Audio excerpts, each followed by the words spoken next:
Algumas cicatrizes nunca aparecem na pele, mas marcam a alma por toda a vida. Esta é a história de como encontrei minha voz, depois de anos de silêncio. Meu nome é Antônia Oliveira. Tenho 83 anos. Nasci em 1942, numa cidadezinha do interior de Minas Gerais, onde o tempo parecia correr mais devagar que o resto do mundo. Quando olho para minhas mãos hoje, enrugadas pelo tempo, lembro das jovens mãos de 19 anos que datilografavam sonhos e esperanças naquela antiga máquina de escrever Olivetti, que ganhei do meu pai quando terminei o curso de secretariado. Antes de continuar, comente de onde você está assistindo esse meu relato. Aproveita e se inscreva no canal e curta o vídeo. Isso me ajuda muito. Era 1961 e para uma moça do interior, recém-formada e cheia de esperanças, conseguir um emprego como secretária no consultório do Dr. Ricardo Mendes significava muito mais que um simples trabalho. Era a promessa de independência, de respeito na comunidade. Dr. Ricardo não era um médico qualquer. Era considerado o melhor cardiologista da região, formado no Rio de Janeiro, com especialização nos Estados Unidos. Um homem que, aos olhos da sociedade, representava o auge da respeitabilidade. Ainda me lembro do dia da entrevista. Vesti meu melhor conjunto, um tailleur azul marinho que minha mãe tinha costurado especialmente para ocasiões importantes. Calcei sapatos de salto médio, penteei meus cabelos castanhos presos num coque discreto. Queria parecer profissional, séria, competente. Meu pai me levou até o consultório, orgulhoso, mas preocupado. Nunca antes uma mulher da família tinha trabalhado fora de casa. "Vai dar tudo certo, minha filha", ele disse, ajeitando a gola do meu casaco. "Só não se esqueça de quem você é." O consultório do Dr. Ricardo ficava na parte mais nobre da cidade, num prédio de 3 andares com fachada imponente e escadaria de mármore. Quando entrei na sala de espera, fiquei impressionada com o luxo discreto do lugar. Poltronas de couro, quadros de paisagens nas paredes, uma pequena fonte que criava um ambiente tranquilizador para os pacientes. A secretária anterior, Dona Matilde, uma senhora de seus 50 anos, me recebeu com um sorriso cansado. Ela estava se aposentando depois de 15 anos de serviço e seria responsável por me treinar nas 2 primeiras semanas. "O doutor é muito exigente", ela me advertiu enquanto me mostrava a agenda de consultas. "Mas é um excelente médico." Quando finalmente conheci o Dr. Ricardo, entendi por que ele inspirava tanta confiança em seus pacientes. Alto, cabelos grisalhos nas têmporas, porte elegante e uma voz grave que transmitia segurança. Devia ter seus 45 anos, mas possuía aquela maturidade que parecia fruto de experiência e conhecimento. Ele me entrevistou com perguntas precisas sobre minhas habilidades em datilografia, organização de arquivos e atendimento telefônico. "Senhorita Antônia", ele disse ao final da entrevista, "preciso de alguém que compreenda a importância da discrição em meu consultório. Lido com pacientes ilustres, pessoas da alta sociedade que confiam seus segredos médicos a mim. Posso contar com sua absoluta discrição?" Com a ingenuidade dos meus 19 anos, respondi com convicção. "Claro, doutor. Entendo perfeitamente a importância da confidencialidade." Saí de lá com um emprego e um sentimento de realização que fez meu coração disparar. O salário era o dobro do que qualquer outra secretária ganhava na cidade. Voltei para casa quase flutuando. Mal podia esperar para contar à minha mãe. Ela sorriu, mas viu uma sombra de preocupação em seus olhos. "Filha, homens em posição de poder às vezes se acham no direito de... Bem, tome cuidado", ela disse enquanto preparava o jantar. Na época, achei que ela estava sendo antiquada, presa a valores de uma geração que não compreendia que os tempos estavam mudando. Como eu poderia suspeitar que aquele médico respeitado, casado com a filha do prefeito, pai de 3 filhos, membro ativo da igreja local, esconderia uma faceta tão sombria? As 2 primeiras semanas de treinamento com Dona Matilde foram intensas. Aprendi a operar o aparelho de raio-x básico, a esterilizar instrumentos simples, a organizar prontuários, a lidar com os representantes de laboratórios farmacêuticos.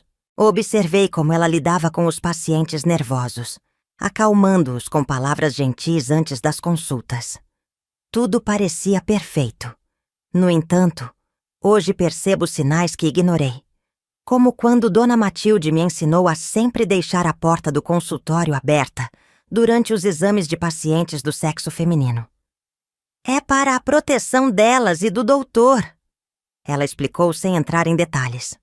Ou quando me alertou para nunca ficar sozinha com ele depois do expediente. Na época, interpretei como simples regras de decoro profissional.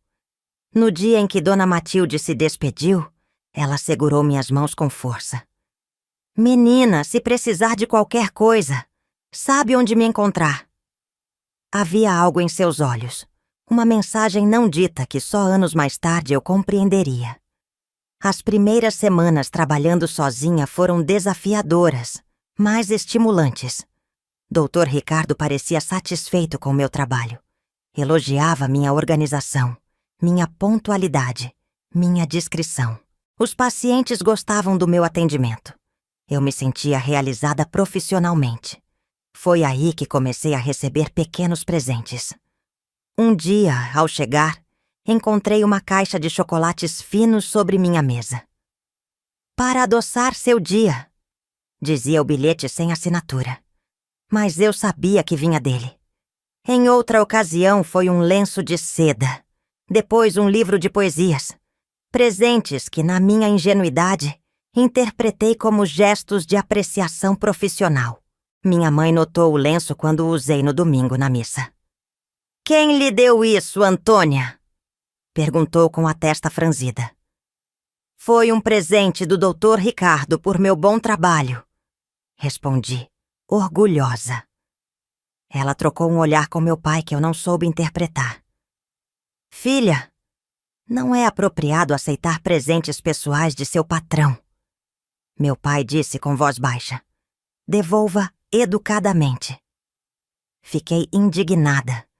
Eles não entendiam o mundo moderno, pensei. Não compreendiam que uma relação profissional poderia incluir gestos de apreciação.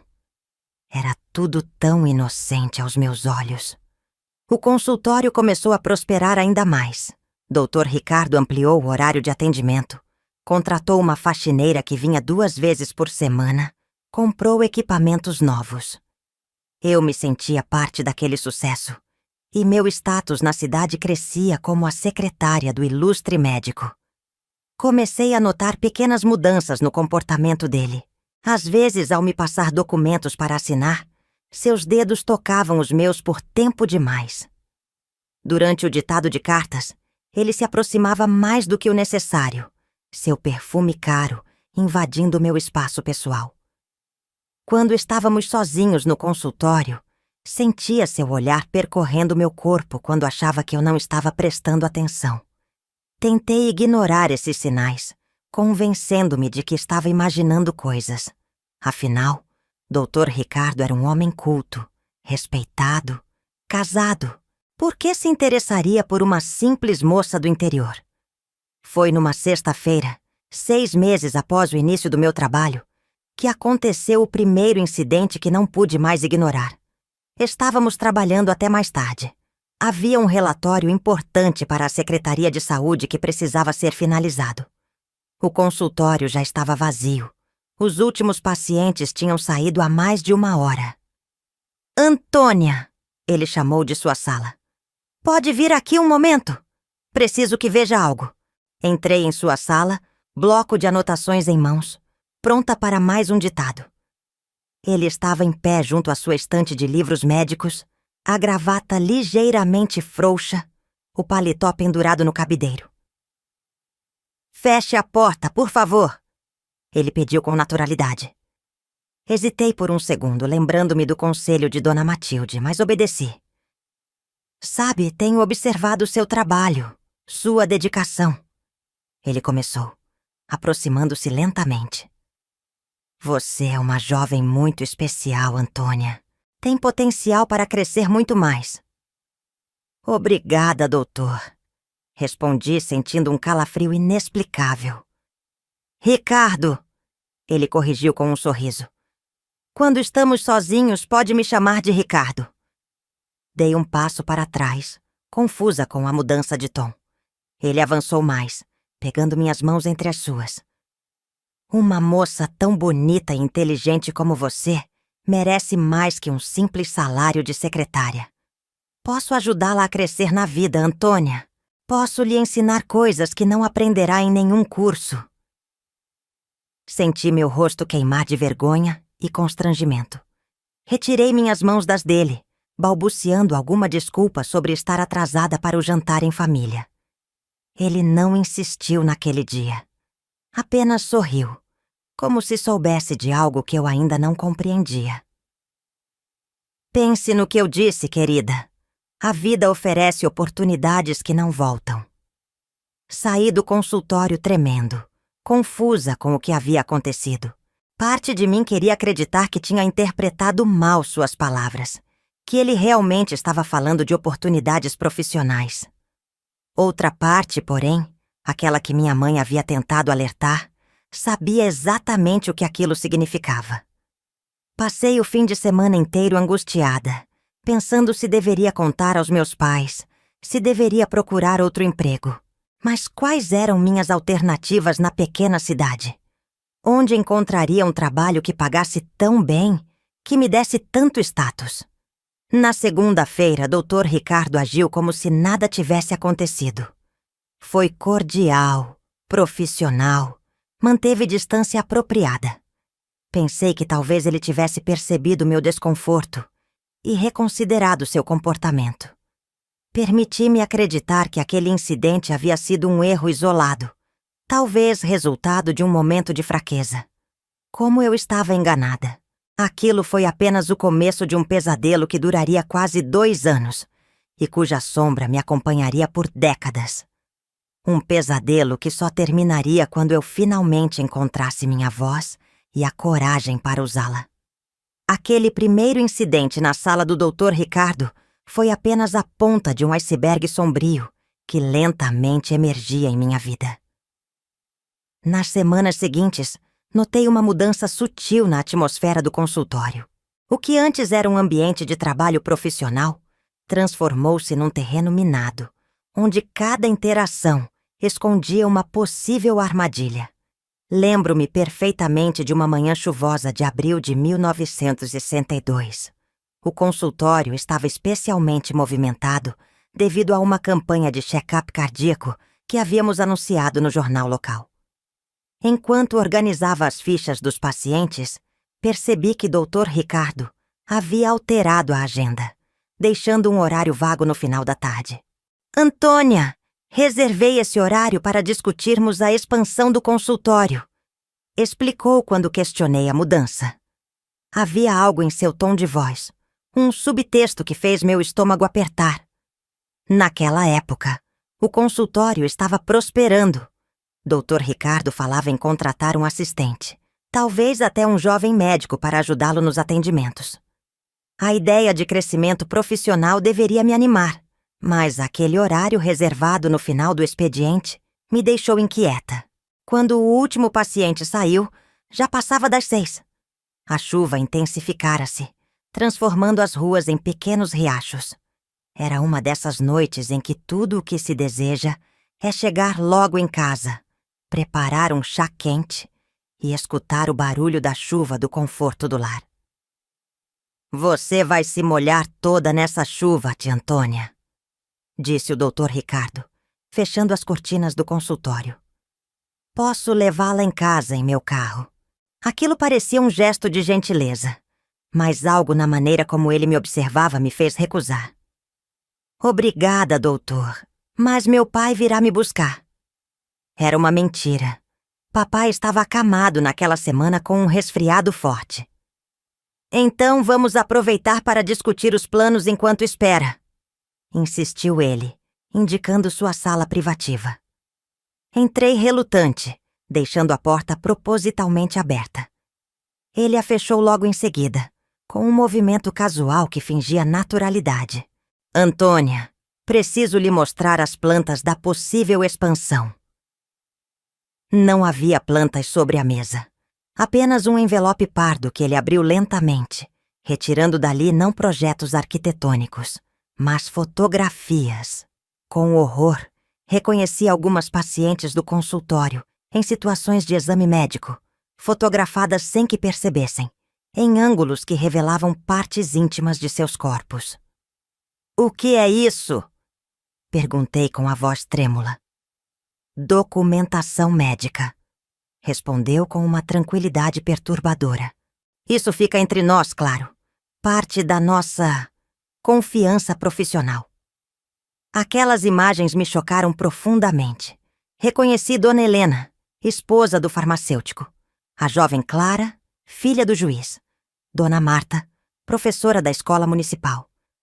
Todas mulheres respeitáveis da comunidade.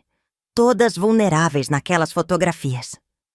"Isso não é ético", consegui balbuciar, desviando o fato de olhar. Ele riu, um som que até hoje ressoa em meus pesadelos. "Ética é relativa, minha querida. Tenho uma reputação impecável nesta cidade. Quem acreditaria em acusações contra mim, especialmente vindas de uma jovem secretária que precisa desesperadamente do emprego? Aquela foi a primeira ameaça explícita. O recado estava dado.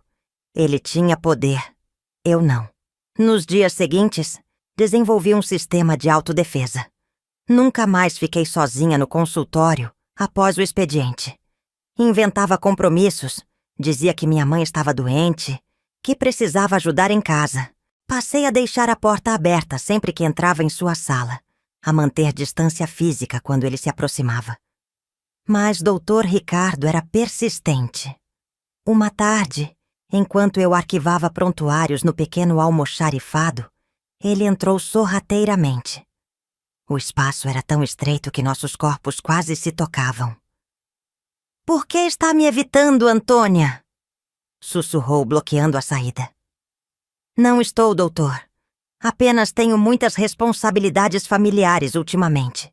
Sabe o que acontece com funcionárias que não colaboram plenamente?" Perguntou com uma falsa doçura que mal disfarçava que ameaça.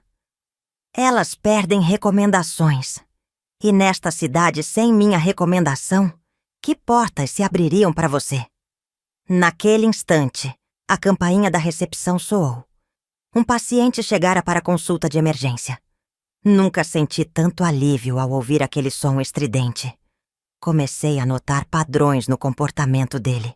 Observava como ele selecionava certas pacientes, geralmente mulheres jovens, sozinhas na cidade, ou senhoras em posição vulnerável, viúvas ou separadas. Para elas, sugeria exames mais invasivos, sempre sem a presença da secretária. Algumas saíam do consultório visivelmente perturbadas. Certa manhã, uma moça que não reconheci, devia ter uns 20 anos, saiu aos prantos da sala de exames. Instintivamente fui atrás dela. "Está tudo bem?" perguntei no corredor. Ela secou as lágrimas rapidamente. "Sim, apenas. Não esperava que o exame fosse assim." "Como assim?" Ela hesitou, olhando ao redor como se temesse ser ouvida. "Ele disse que precisava examinar lugares que não têm nada a ver com problemas cardíacos." Meu sangue gelou. Aquilo confirmava minhas suspeitas mais sombrias. "Alguém veio com você hoje?" perguntei. "Não, estou sozinha na cidade. Vim visitar minha tia e aproveitei para fazer esse check-up." "Tome meu número", disse escrevendo rapidamente num papel. "Se precisar conversar..." Ela guardou o papel na bolsa. Agradeceu com um olhar que dizia mais que palavras e partiu apressada. Nunca me ligou, mas aquele encontro mudou algo dentro de mim. Não era mais apenas sobre minha proteção. Havia outras mulheres em risco. Ao retornar à recepção, Dr. Ricardo me observava da porta de sua sala, uma expressão ilegível no rosto. "O que disse a paciente, Antônia?" Perguntou com falsa casualidade. Apenas me certifiquei de que estava bem. Parecia abalada. "Algumas pacientes são sensíveis demais", respondeu com desdém. "Aliás, reorganize a agenda de amanhã. Quero que os horários da senhora Carmen Duarte e da senhorita Lúcia Menezes sejam os últimos do dia." Conhecia bem aqueles nomes. Carmen Duarte, uma viúva recente que havia herdado a mercearia do marido.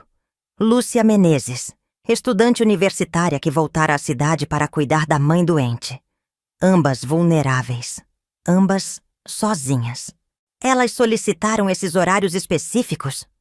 Ousei questionar. "Apenas faça o que mandei", cortou secamente. Naquela noite, não consegui dormir. Rolava na cama, atormentada por pensamentos sombrios. O que estava acontecendo naquele consultório quando eu não estava presente? O que acontecia com aquelas mulheres nas consultas finais do dia? Minha mãe notou minha inquietação durante o café da manhã. "Você anda pálida, filha. Está doente?" Quase desabei ali mesmo. Quase contei tudo.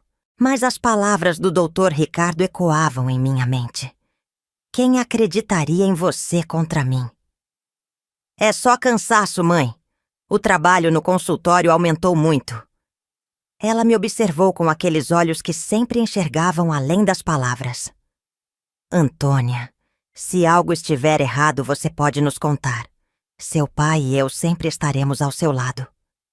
Engoli em seco, contendo as lágrimas. "Eu sei, mãe. Obrigada." Nos dias seguintes, tornei-me uma observadora mais atenta. Comecei a notar pequenos detalhes que antes me escapavam. Como o Dr. Ricardo acidentalmente tocava certas pacientes de maneira inapropriada durante a aferição de pressão. Como ele insistia em exames desnecessários com mulheres específicas. Como algumas evitavam olhar diretamente para ele durante as consultas. Também percebi que ele começara a manipular os prontuários. Encontrei anotações falsas, diagnósticos exagerados que justificavam procedimentos mais invasivos. Em alguns casos, sugeria tratamentos com medicamentos que causavam sonolência ou confusão mental. Uma tarde de junho, enquanto ele atendia um representante farmacêutico, encontrei uma pequena câmera escondida na sala de exames, posicionada estrategicamente para capturar imagens das pacientes durante os procedimentos. Meu coração disparou. Aquilo ia além do comportamento inadequado. Era criminoso. Naquele mesmo dia, ele me pediu para ficar após o expediente para atualizarmos o sistema de arquivos. A verdadeira intenção ficou clara quando, assim que ficamos sozinhos, ele trancou a porta principal do consultório. "Antônia, acho que não tem valorizado adequadamente as oportunidades que lhe ofereci", disse, aproximando-se perigosamente. "Que oportunidades, doutor? Tenho feito meu trabalho corretamente." "Ambos sabemos que uma secretária é mais que apenas uma funcionária. É uma companheira de trabalho." Sua mão tocou meu ombro descendo pelo braço. Recuei bruscamente. "Isso não faz parte das minhas atribuições." Seu rosto transformou-se, a máscara de civilidade dando lugar a algo sinistro. "Você tem ideia do que posso fazer se decidir que não preciso mais de seus serviços? Uma palavra minha e nenhum estabelecimento decente desta cidade a contratará." "Não pode fazer isso." "Não?" riu com escárnio. "Posso dizer que a peguei roubando medicamentos, ou que cometeu erros graves nos prontuários, ou simplesmente que é emocionalmente instável, tendo crises histéricas com os pacientes. Quem questionaria?" A realidade da minha situação caiu como um peso esmagador. Ele tinha razão. Na hierarquia social daquela cidade em 1962, a palavra de um médico respeitado valia infinitamente mais que a de uma jovem secretária. Pense bem, Antônia. Não estou pedindo muito. Apenas um pouco de cooperação. A campainha da porta frontal soou inesperadamente, salvando-me mais uma vez. Era o Dr. Alberto, um colega médico que viera pegar uns resultados de exames. Dr. Ricardo teve que destrancar a porta, forçando um sorriso profissional. Aproveitei aquele momento para pegar minha bolsa e casaco. Preciso ir. Meu pai está me esperando lá fora. Menti, evitando olhar para qualquer um dos dois. Corri pelas ruas da cidade como se fugisse de um predador. De certa forma, era exatamente isso que estava fazendo. Quando cheguei em casa, tranquei-me no banheiro e vomitei, tomada por uma náusea incontrolável. O espelho refletia uma versão de mim que mal reconhecia. Olhos arregalados pelo medo, pele pálida, expressão assombrada. O que havia acontecido com aquela jovem esperançosa, que, apenas 8 meses antes, orgulhosamente vestira seu melhor tailleur para na entrevista no consultório? Essa noite vai passar, sussurrei para meu reflexo, lavando o rosto com água fria. Amanhã pensarei no que fazer. Mas sabia que não era tão simples. O emprego que representara minha independência transformara-se numa prisão. A reputação profissional que tanto valorizado agora estava sendo usada como arma contra mim. E pior, suspeitava que não era a única vítima daquele homem. Naquela noite, tomei uma decisão que mudaria o curso da minha vida. Não podia continuar fingindo que não via o que acontecia. Não podia abandonar outras mulheres à mercê daquele predador. Precisava encontrar uma maneira de reunir provas, de documentar os abusos, de quebrar o silêncio que protegia o Dr. Ricardo.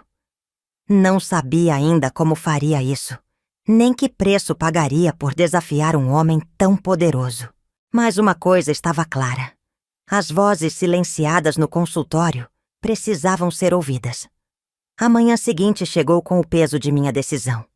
Acordei antes do despertador tocar, após uma noite de sono fragmentado e pesadelos. Enquanto me preparava para o trabalho, ensaiei mentalmente diferentes abordagens. Confrontá-lo diretamente seria perigoso. Pedir demissão sem evidências apenas o deixaria livre para continuar seus abusos com outras.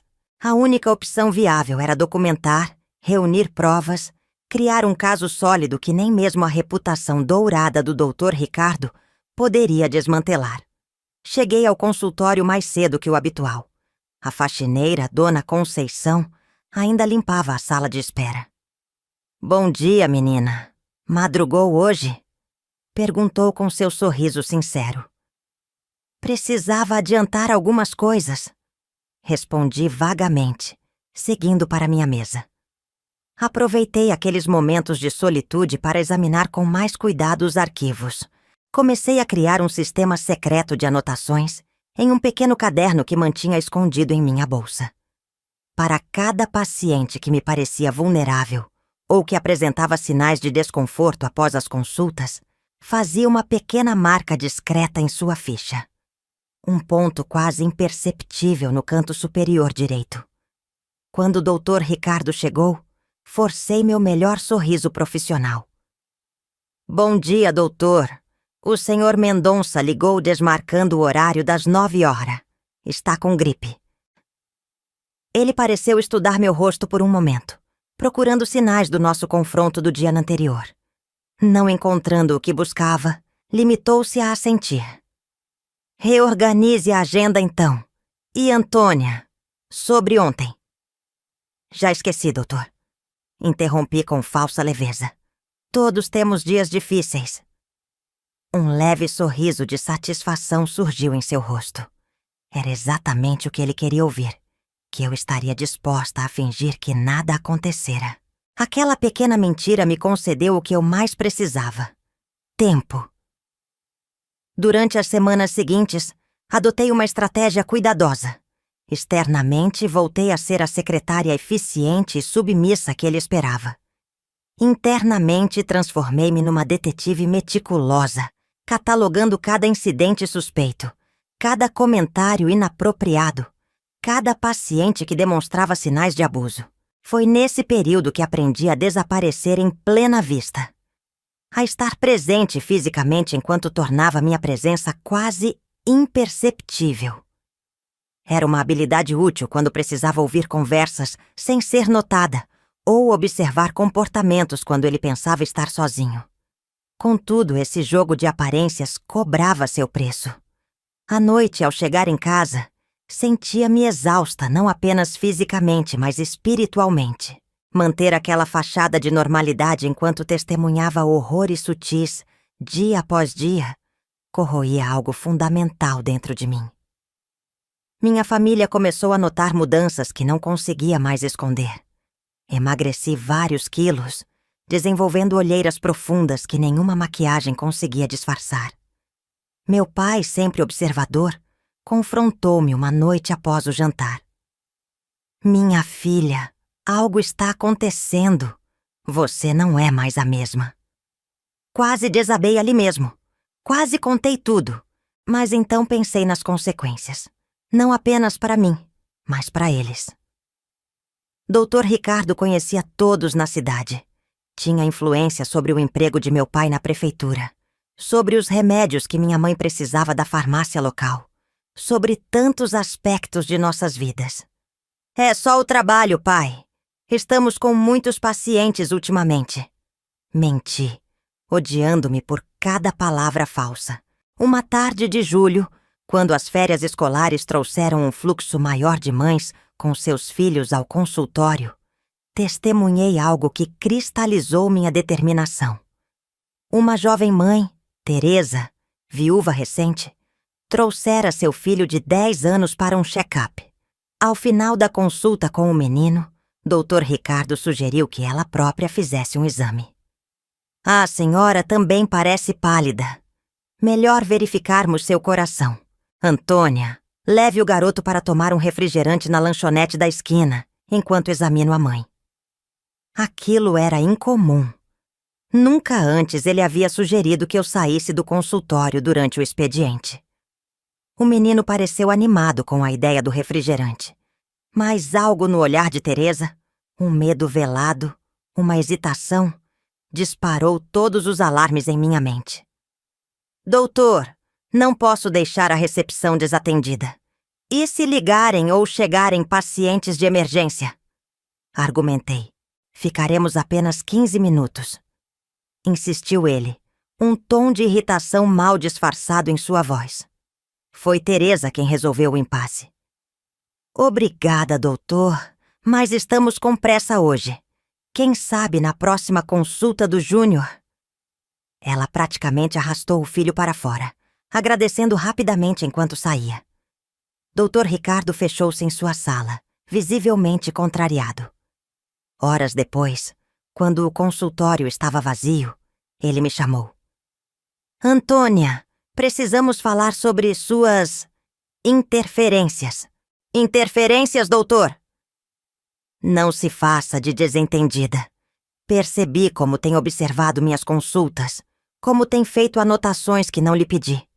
Como hoje, questionou minha orientação médica na frente de uma paciente.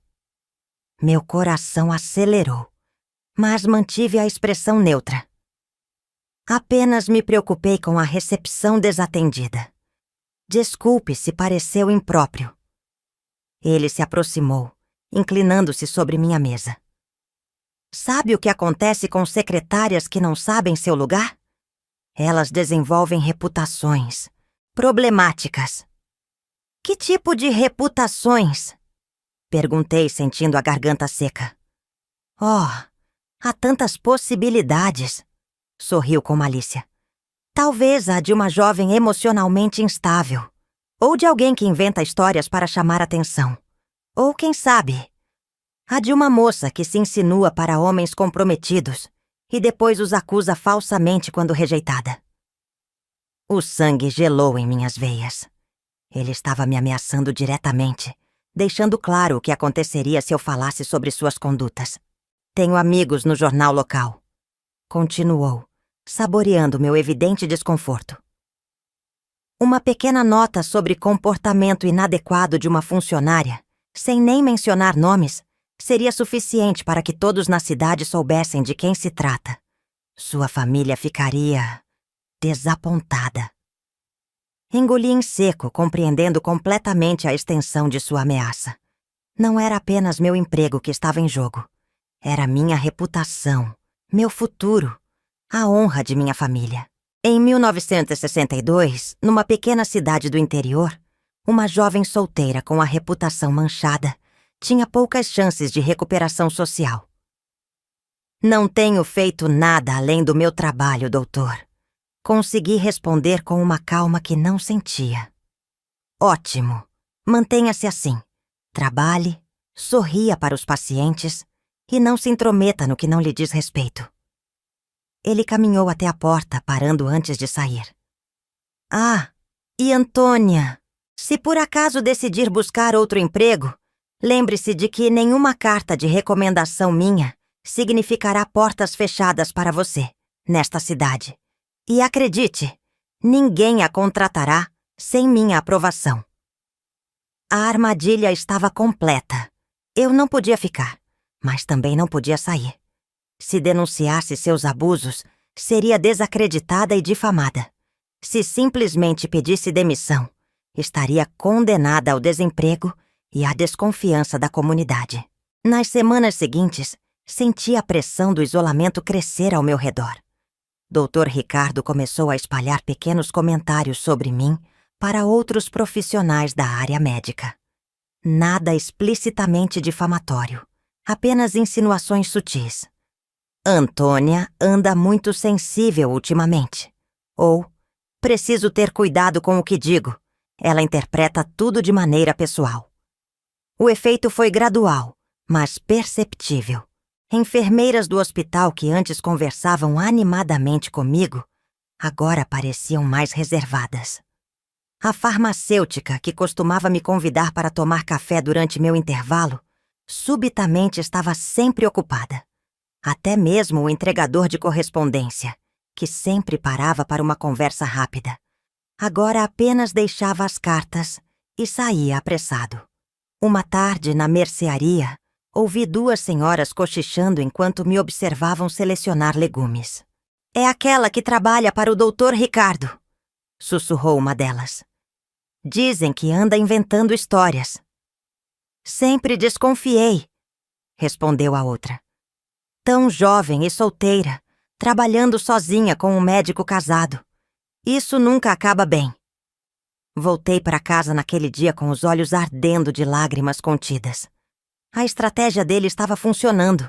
Estava me isolando, minando minha credibilidade antes mesmo que eu pudesse falar. Em casa, as perguntas de meus pais tornavam-se mais frequentes, mais preocupadas. Numa noite de domingo após retornarmos da missa, para a qual fui praticamente arrastada, pois a ideia de enfrentar os olhares e sussurros da comunidade me aterrorizava, minha mãe sentou-se ao meu lado na varanda. Filha, não sei o que está acontecendo, mas sei que é algo sério, disse ela, segurando minhas mãos frias entre as suas.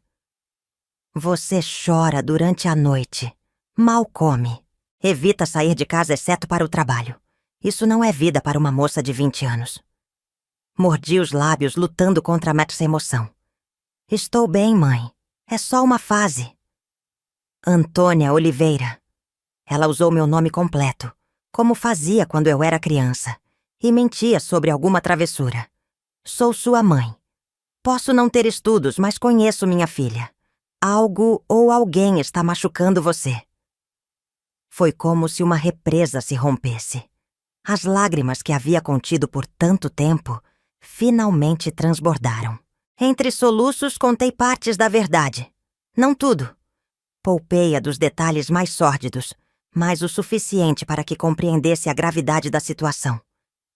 Aquele monstro! Exclamou ela. Um fogo que raramente vi, acendendo-se em seus olhos. Vou falar com seu pai agora mesmo. Ele irá até lá e... Não! Interrompi, aterrorizada. É exatamente o que ele espera. Se papai for confrontá-lo, Dr. Ricardo dirá que estou inventando tudo por ter sido rejeitada. Ele tem o respeito de toda a cidade. Papai perderá o emprego, seremos humilhados. Minha mãe ficou em silêncio por alguns momentos, processando o que eu dizia. Finalmente perguntou com voz firme: "O que pretende fazer então?" "Estou reunindo provas, documentando tudo. Preciso de algo concreto antes de falar." Ela assentiu lentamente. Sua avó sempre dizia que a paciência é a arma das mulheres. Mas lembre-se, filha, até a paciência tem limites. Aquela conversa, embora dolorosa, trouxe-me um alívio indescritível. Não estava mais completamente sozinha com meu segredo. E mais importante, minha mãe acreditou em mim sem questionar, sem duvidar um único instante de minha palavra. Na manhã seguinte, quando cheguei ao consultório, encontrei sobre minha mesa um buquê de flores. Não havia cartão, mas sabia exatamente de quem eram e qual a mensagem implícita. Dr. Ricardo observou-me da porta de sua sala, um sorriso calculado nos lábios. "Gostou das flores? Pensei que precisava de algo para alegrar seu dia. Anda tão abatida ultimamente." "São lindas, obrigada", respondi mecanicamente. "Sabe, Antônia, estive pensando, talvez esteja trabalhando demais. Poderia tirar alguns dias de folga, descansar em casa." O verdadeiro significado era claro. Estava me afastando para que não pudesse observar suas atividades no consultório, para que não pudesse proteger suas pacientes. "Estou bem, doutor. Prefiro manter minha rotina normal." Seu sorriso vacilou por um instante. "Insisto, tire o resto da semana. Estou preocupado com sua saúde." "E quem cuidará da recepção, dos prontuários, das ligações?" "Já providenciei. A filha do Dr. Alberto, Juliana, está procurando um trabalho temporário durante as férias universitárias. Ela começará amanhã." A mensagem era cristalina. Eu era substituível. Podia ser removida a qualquer momento, por qualquer pessoa que ele escolhesse. Naquela noite, caminhei para casa sentindo o peso esmagador da derrota. Ele havia vencido mais essa rodada. Por 5 dias, estaria afastada do consultório, incapaz de continuar minha documentação, incapaz de proteger as mulheres que procuravam atendimento. O que não percebi naquele momento, consumida pelo desespero, era que aquele afastamento forçado seria, ironicamente, exatamente o que eu precisava. Aqueles 5 dias longe do olhar vigilante do Dr. Ricardo me dariam a liberdade para tomar o próximo passo, procurar outras vítimas e começar a construir uma rede de apoio que eventualmente quebraria o muro de silêncio ao redor daquele consultório aparentemente respeitável. O isolamento que ele criava ao meu redor, as ameaças à minha reputação, foram suas armas mais poderosas. Mas como descobriria posteriormente, não era a única que sofrera esse processo. E quando vozes isoladas finalmente se encontram, mesmo os muros mais altos começam a ruir.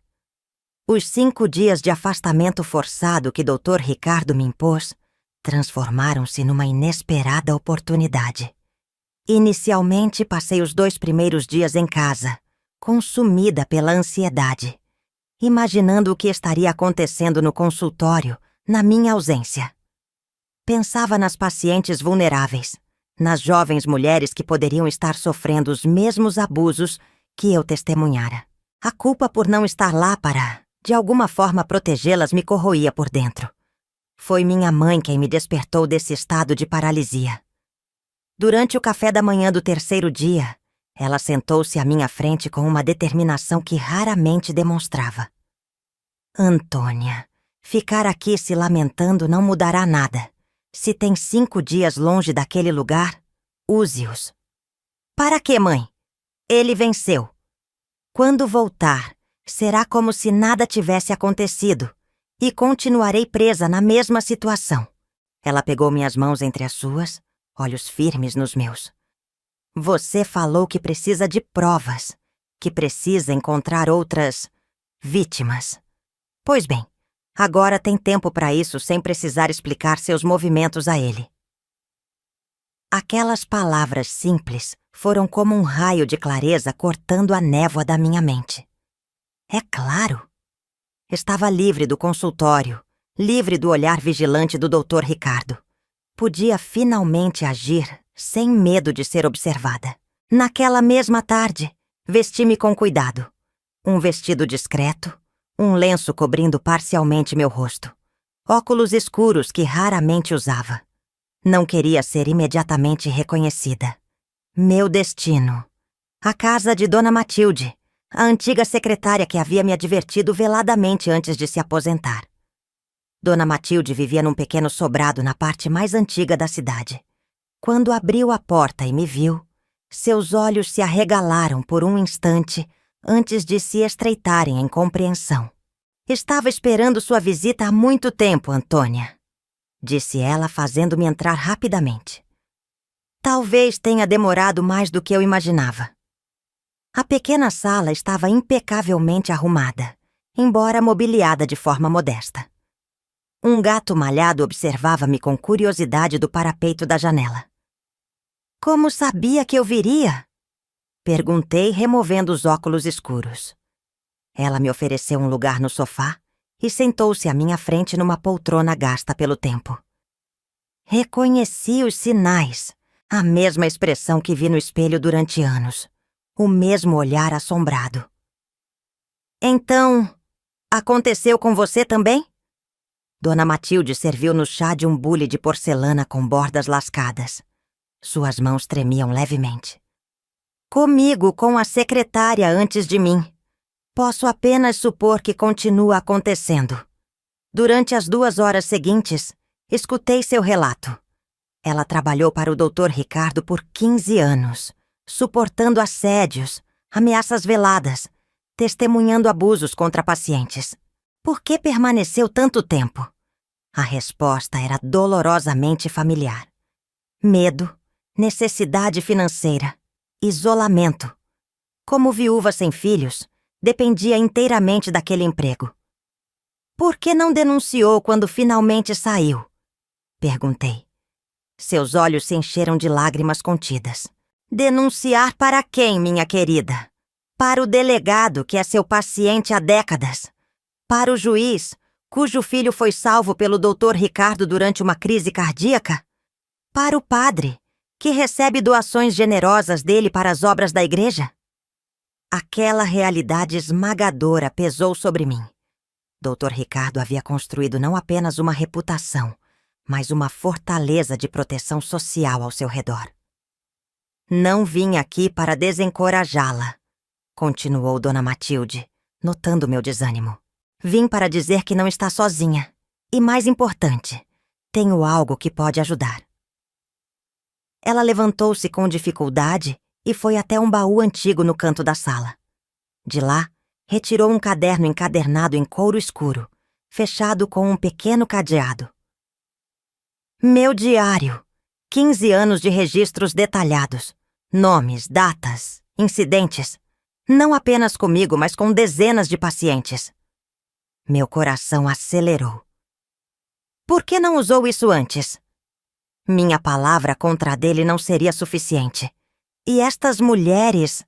Ela folheou o diário, mostrando-me páginas e mais páginas de nomes cuidadosamente anotados. Muitas delas nunca admitiriam publicamente o que sofreram. A vergonha, o estigma, seria destruidor para suas vidas. Compreendi perfeitamente. A verdade era que precisávamos mais que documentação. Precisávamos de vozes dispostas a falar.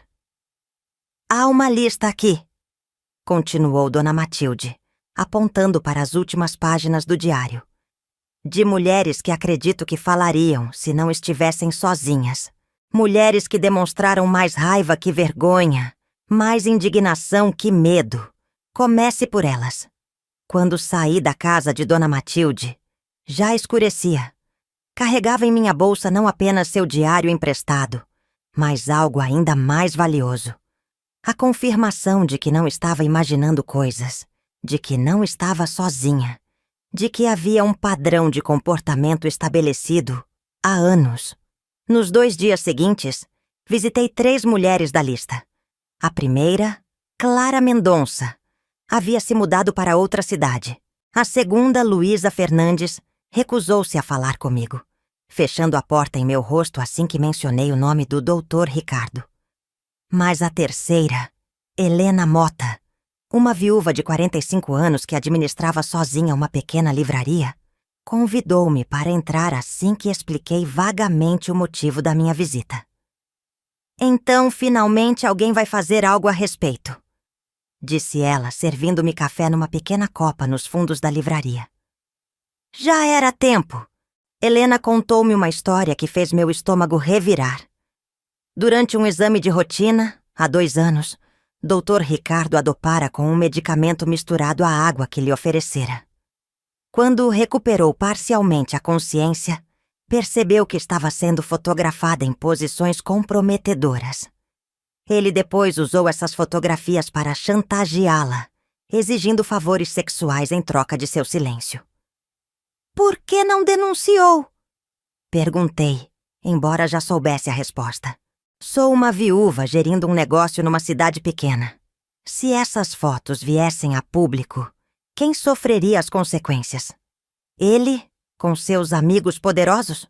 Ou eu que seria vista como a viúva indecente pelo resto da minha vida? Helena revelou-me algo ainda mais perturbador. Havia outras mulheres na mesma situação. Ela conhecia pelo menos 2 que também estavam sendo chantageadas com fotografias comprometedoras. Nos encontramos às vezes para apoio mútuo. Nunca falamos abertamente sobre isso, mas sabemos.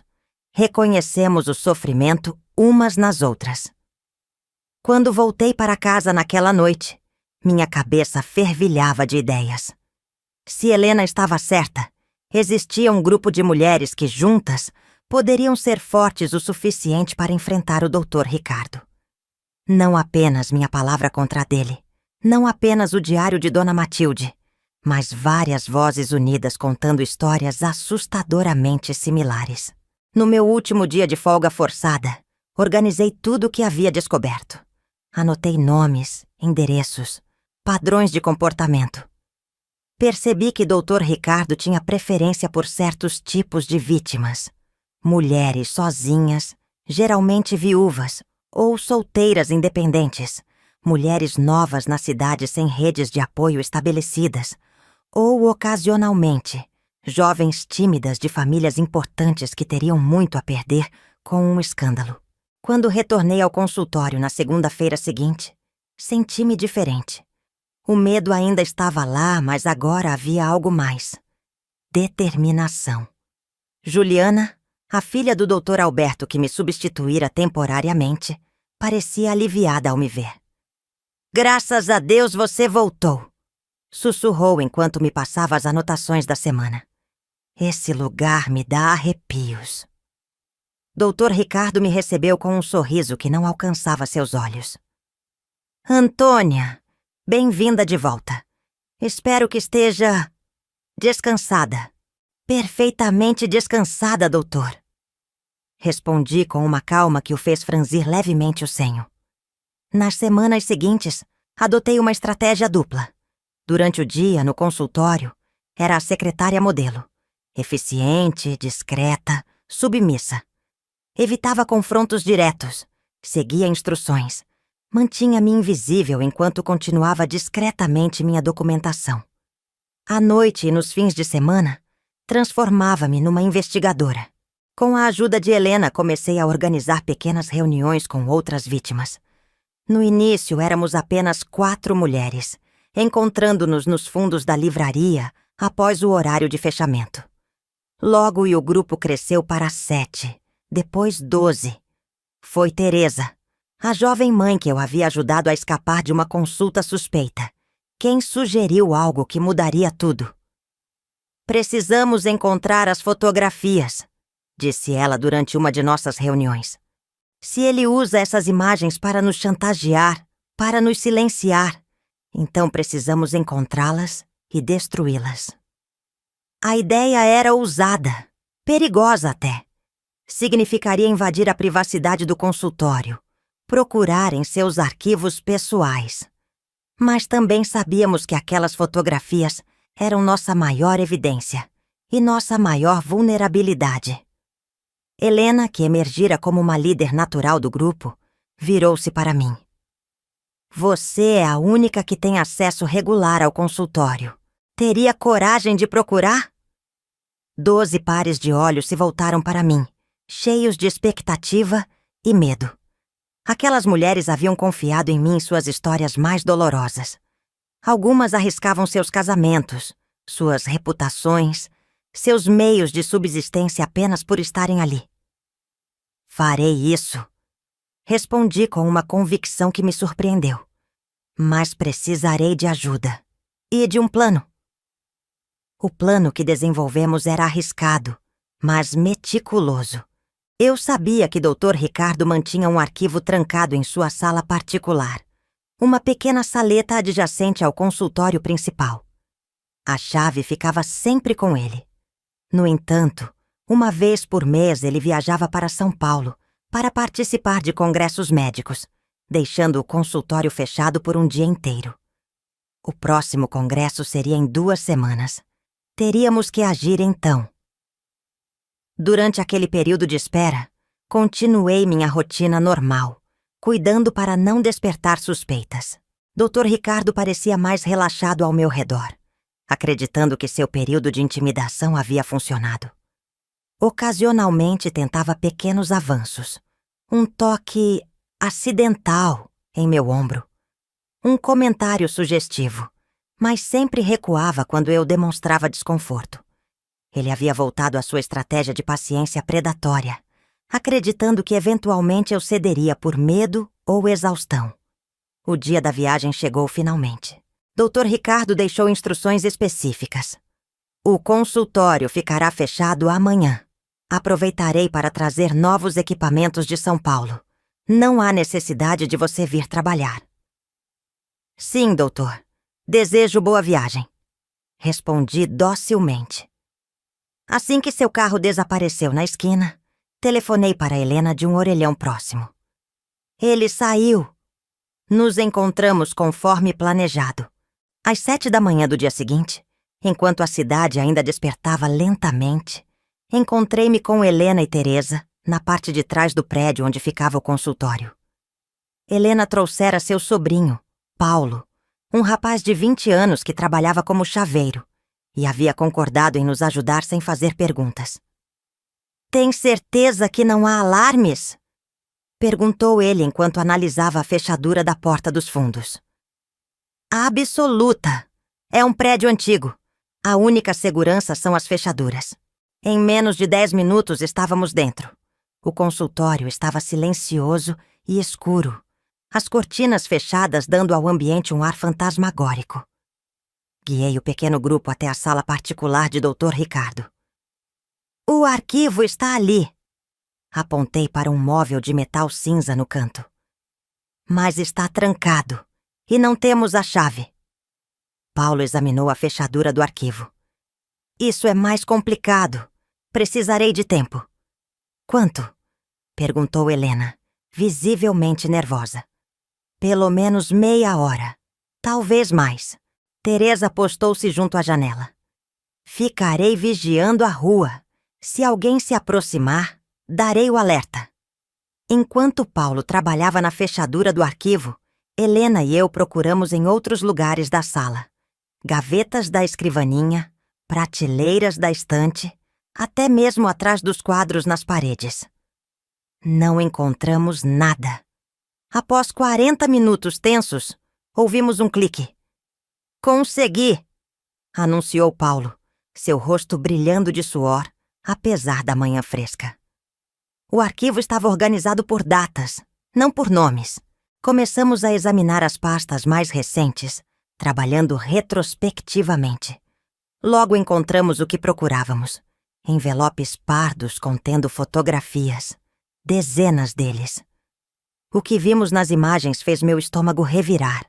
Mulheres inconscientes ou semiconscientes, em posições vulneráveis durante supostos exames médicos.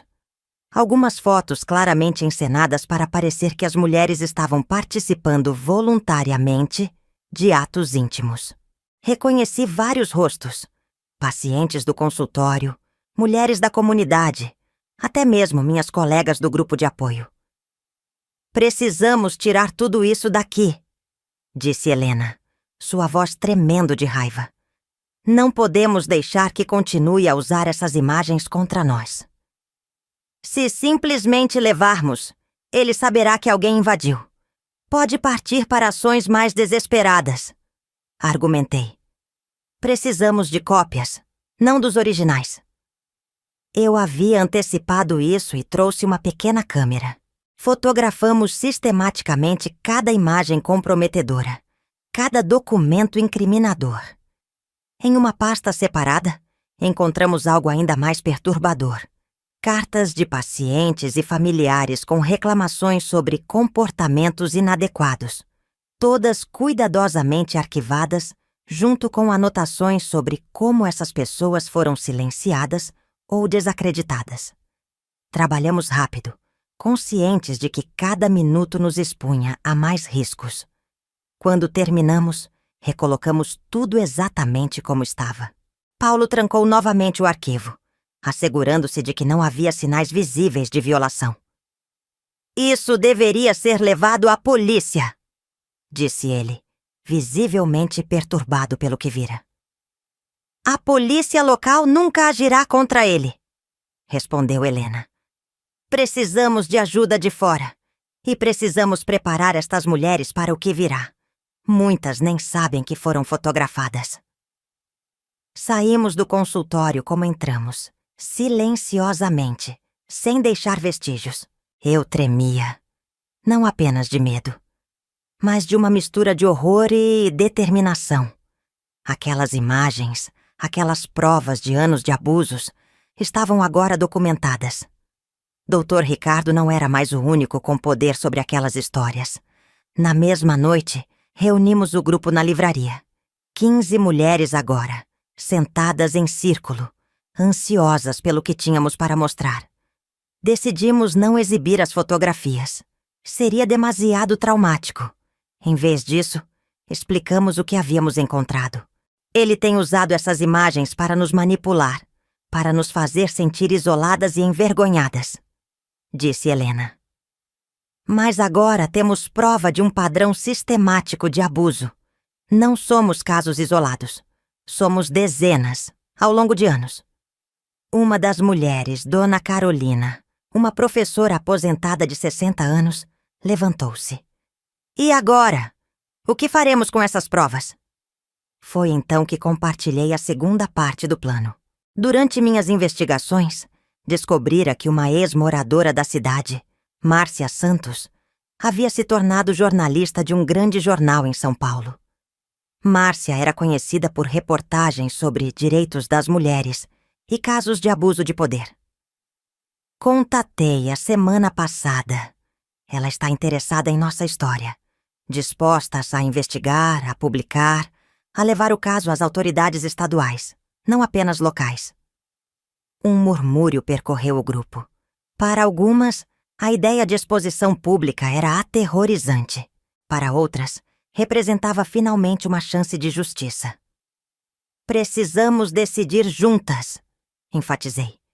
"Cada uma de vocês tem o direito de escolher se quer participar ou não da denúncia pública. Compreenderei qualquer decisão." Durante horas debatemos, choramos, argumentamos. Ao final da noite, 11 mulheres haviam concordado em falar com a jornalista, mesmo que anonimamente. 4 preferiram permanecer completamente afastadas. Respeitamos sua decisão. Márcia chegou à cidade 3 dias depois, hospedando-se discretamente na casa de Helena. Durante 2 dias, entrevistou cada uma das mulheres, documentou suas histórias, examinou as provas que havíamos reunido.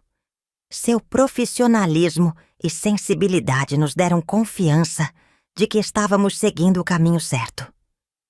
"Isso é maior do que imaginei", disse ela após concluir as entrevistas. Não é apenas um médico abusando de sua posição. É toda uma estrutura social que permitiu que isso acontecesse por tanto tempo. A história que precisa ser contada é sobre o silêncio de uma cidade inteira. Ela partiu prometendo que a reportagem seria publicada em 2 semanas. Entraria em contato conosco antes para confirmar detalhes. Também nos garantiu que levaria o caso ao Conselho Federal de Medicina e à Polícia Federal, contornando as autoridades locais que poderiam proteger Dr. Ricardo. Aquelas 2 semanas foram as mais longas da minha vida. Continuei trabalhando normalmente no consultório, observando o Dr. Ricardo com novos olhos. Ele parecia completamente alheio ao que o aguardava, seguro em sua posição de poder, convencido de sua impunidade. Em alguns momentos quase senti pena. Quase. Então me lembrava das fotografias, das mulheres chorando durante nossas reuniões, do terror nos olhos de Teresa quando ele sugeriu que examinaria seu coração. Apenas se transformava em resolução. Finalmente, numa quinta-feira comum, recebi um telefonema de Márcia, enquanto o Dr. Ricardo atendia um paciente. A reportagem sai amanhã na primeira página. Vocês estão preparadas para o que virá depois? Engoli em seco. Estamos. O Conselho Federal já foi notificado. A Polícia Federal inicia as investigações amanhã mesmo. Sugiro que você não vá trabalhar amanhã, Antônia. Quando desliguei, minhas mãos tremiam. Amanhã o mundo de Dr. Ricardo desabaria. E o meu também mudaria para sempre. Naquela noite não consegui dormir. Sentada na varanda de casa, observei o amanhecer com uma sensação surreal. Às 7 horas, ouvi o grito de meu pai vindo da sala. Antônia! Vem aqui agora! Corri para dentro. Ele segurava o jornal com mãos trêmulas. A manchete gritava em letras garrafais. Médico respeitado acusado de anos de abuso contra pacientes em cidade mineira. Abaixo, uma fotografia do consultório do Dr. Ricardo. E em destaque, meu nome como uma das principais fontes da denúncia. Meu pai me olhou com uma mistura de choque e horror. O que você fez, Antônia? O que era necessário, pai? Respondi, sentindo-me estranhamente calma. O telefone começou a tocar incessantemente. Minha mãe o desconectou após a 3ª chamada. Vizinhos passavam em frente à nossa casa, alguns apontando, outros desviando o olhar. Ao meio-dia, uma viatura da polícia estacionou na frente de nossa casa. 2 oficiais, um deles federal, solicitaram que eu os acompanhasse para prestar depoimento formal. As semanas seguintes foram um turbilhão. Depoimentos, investigações, lágrimas, acusações. A cidade dividiu-se. De um lado, aqueles que defendiam cegamente o Dr. Ricardo, argumentando que eu e as outras mulheres estávamos mentindo para destruir a reputação de um homem bom. Do outro, aqueles que finalmente permitiam-se ver a verdade que estivera diante deles durante anos. Mais mulheres surgiram, incentivadas pela coragem das primeiras denunciantes. 20, depois 30 testemunhos similares. As evidências tornaram-se irrefutáveis. Dr. Ricardo foi inicialmente afastado pelo Conselho Regional de Medicina. Depois, com o avanço das investigações criminais, foi preso preventivamente. Sua esposa e filhos deixaram a cidade silenciosamente, numa madrugada de domingo, sem se despedir de ninguém. Quanto a mim, paguei um preço alto por falar a verdade.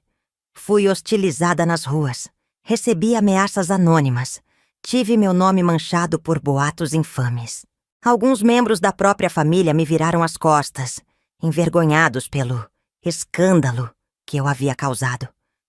Mas também encontrei apoio onde menos esperava. Mulheres desconhecidas me abordavam para agradecer, algumas em lágrimas. Recebi cartas de outras cidades, de outras vítimas de abusos similares que se inspiraram em nossa coragem coletiva. 6 meses após a publicação da reportagem, Dr. Ricardo foi formalmente indiciado por múltiplos crimes. Seu julgamento seria em São Paulo, longe da influência que ainda mantinha na pequena cidade. Enquanto aguardava o processo judicial, decidi que era hora de reconstruir minha vida. Com a ajuda de Márcia, consegui uma vaga de secretária num jornal na capital mineira. Na véspera da minha partida, Helena organizou uma pequena reunião na livraria. As mesmas mulheres que haviam se unido para buscar justiça, agora se reuniam para se despedir. "Você mudou nossas vidas, Antônia", disse Helena, erguendo uma taça de vinho em minha direção. "Nos mostrou que o silêncio não é o único caminho." "Nós mudamos nossas próprias vidas", corrigi. "Juntas." Teresa, que raramente falava durante nossas reuniões, levantou-se.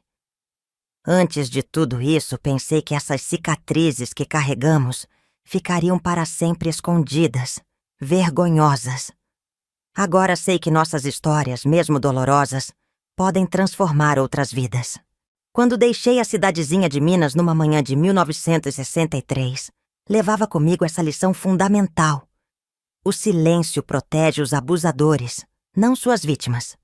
A voz, mesmo trêmula, mesmo solitária no início, tem um poder que nenhuma ameaça pode permanentemente sufocar. Não foi fácil recomeçar. Não foi rápido cicatrizar. Durante anos acordei com pesadelos onde Dr. Ricardo ria de minha impotência. Durante anos hesitei em confiar em homens em posições de autoridade. Algumas feridas demoraram décadas para curar completamente. Outras, como disse no início, marcaram minha alma permanentemente. Mas também encontrei força, onde antes só via fragilidade. Encontrei propósito na dor. Depois do jornal, formei-me em serviço social, especializando-me no atendimento a mulheres vítimas de violência. Fundei um dos primeiros centros de apoio a mulheres de Minas Gerais, em 1975. Vi leis mudarem, consciências despertarem, ainda que lentamente demais. Dr. Ricardo foi condenado a 12 anos de prisão, dos quais cumpriu apenas 8 antes de ser libertado por bom comportamento. Nunca mais pôde exercer medicina. Soube que morreu em 1990, sozinho num apartamento em São Paulo. Não senti alegria com a notícia. Apenas um cansado alívio. Helena manteve a livraria até 2005, transformando-a num ponto de encontro para mulheres da comunidade. Faleceu em 2010, aos 93 anos, cercada por 3 gerações de filhas, netas e bisnetas. Não de sangue, mas de coração. Mulheres que ela acolheu e orientou ao longo de décadas. Quanto às outras mulheres do nosso grupo original, cada uma seguiu seu caminho. Algumas permaneceram na cidade, reconstruindo suas vidas com discreta dignidade. Outras, como eu, partiram em busca de novos começos. Mantivemo-nos em contato ao longo dos anos. Cartões de Natal, telefonemas ocasionais, visitas raras, mas preciosas. Hoje, aos 83 anos, olho para trás e vejo como aqueles eventos moldaram não apenas minha trajetória individual, mas tocaram outras vidas. Frequentemente recebo mensagens de mulheres jovens, advogadas, jornalistas, assistentes sociais, que encontraram nossa história em arquivos, em livros de história local, em trabalhos acadêmicos sobre direitos das mulheres. Como encontrou coragem? Elas sempre perguntam. A resposta é simples, embora tenha levado anos para compreendê-la plenamente. A coragem não é a ausência de medo, mas a decisão de que algo é mais importante que o medo. Naquele consultório sufocante de 1962, o que descobri ser mais importante que meu próprio terror foi a responsabilidade para com outras mulheres. As que vieram antes de mim, as que estavam ao meu lado e, principalmente, as que viriam depois. Algumas cicatrizes nunca desaparecem completamente. Carrego as minhas como lembretes não apenas da dor, mas da cura que se seguiu. São marcas de batalhas que valeram a pena, testemunhas silenciosas de que o silêncio, quando finalmente quebrado, pode se transformar na mais poderosa das vozes. E essa voz, uma vez encontrada, nunca mais se perde completamente. Se você se emocionou com a minha história, se inscreva no canal, ative o sininho e curta o vídeo. Obrigado por me assistir até aqui.